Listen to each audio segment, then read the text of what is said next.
Hi everyone, my name is Shubhankar Tiwari and I'm the co-convener of NLU Delhi ADR committee. In this short video, I shall be sharing my 2 cents on the self-evaluation rounds of a negotiation or a mediation competition.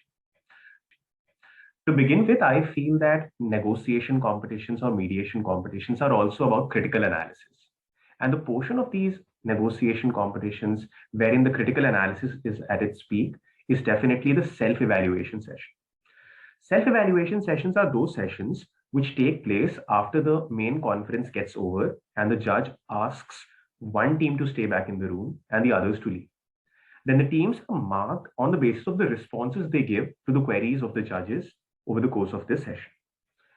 Now, the popular saying goes that self-evaluation sessions are A, judge-specific, B, problem-specific, and C, round-specific.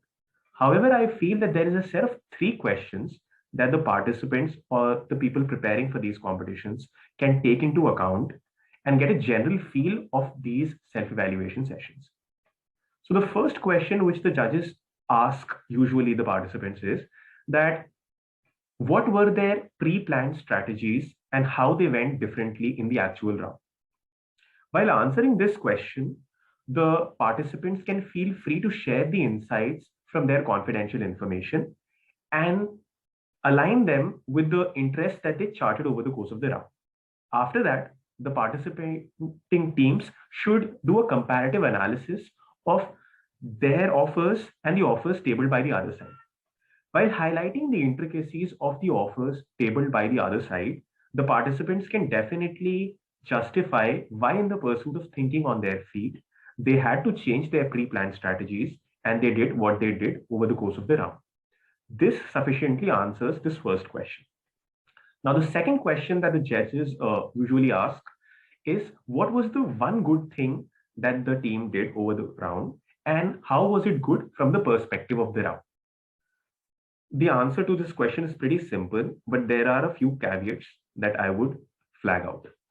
The participating teams can cherry pick their best offer and can highlight their pros and sell this offer to the judges. Well, this is the first part of this question. After that, what the teams generally do is that they overtly inflate the goodness of their offer. The teams should avoid doing this strategy and instead should also focus on a few cons of their model. A few teams have even gone to the extent of even doing a comparative analysis of their best case offer and the best case offer tabled by the other side.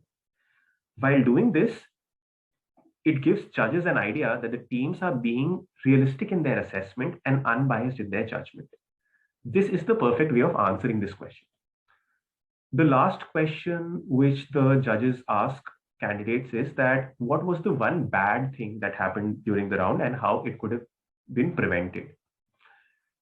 Teams usually table their second best or their third best offer and just try to sprinkle it with a few artificial critical analysis. However, this is not how you should answer this question. There is no harm in owning up to your mistakes.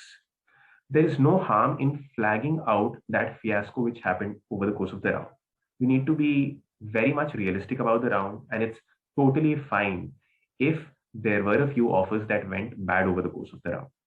What you need to do is that you need to fixate on the intent behind using that strategy and the intent behind doing what you did and how, while the other party tabled their offer and when you made a counter offer, how that sort of an offer went bad. You can always say that perhaps I could have devoted a few more minutes on this offer. Perhaps I could have asked a few pertinent questions, and then this particular strategy would have turned relevant. So you first own up to the mistake, and then you say that perhaps with a minor change in my strategies, I could have actually made this strategy work. Once you do that, you score brownie points for this question as well. Now, before parting, I would say that definitely these questions are only the broad headers on which the participants can work. And there are a few more questions which the judges might ask. For that, you can always do an industry-specific research on the general information. You can always read up more on the keywords that have been used in the problem. But those are the general questions which differ from judges to judges. But these three broad questions would always help you in tackling with the self-evaluation rounds.